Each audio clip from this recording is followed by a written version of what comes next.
మీరు స్వతంత్రులుగా ఉండుటకు పిలవబడితిరి అన్నాడు. కనుక మనం ఏ వీడియోలు ఎక్కువగా చూస్తున్నాము, వింటున్నాము, ఫాలో అవుతూ, సబ్స్క్రైబ్ చేసుకుంటూ, లైక్ చేసి కామెంట్లు చేస్తున్నాము, షేర్ చేస్తున్నాము.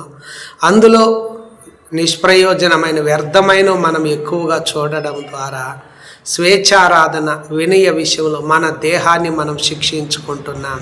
ఎలాగ ఈరోజు మనిషి దేహాన్ని శిక్షించుకుంటున్నాడంటే దేవునికి లోబడని కారణముగా, రెండవదిగా దేవునికి దూరముగా అయ్యే కారణముగా, మరియు అదేవిధంగా దేవునికి ఇష్టము లేని కార్యాలన్నీ చేయడము ద్వారా, మళ్ళా నాలుగవదిగా దేవుడు చెప్పిన మాటలు వినకుండా తన ఇష్టానుసారంగా జీవించడం ద్వారా తన దేహాన్ని శిక్షించుకుంటున్నాడు. ఏమి చేయాలని అనుకుంటున్నాడో వాటిని చేయలేకపోతున్నాడు. ఆశించింది తనకు దొరకడం లేదు.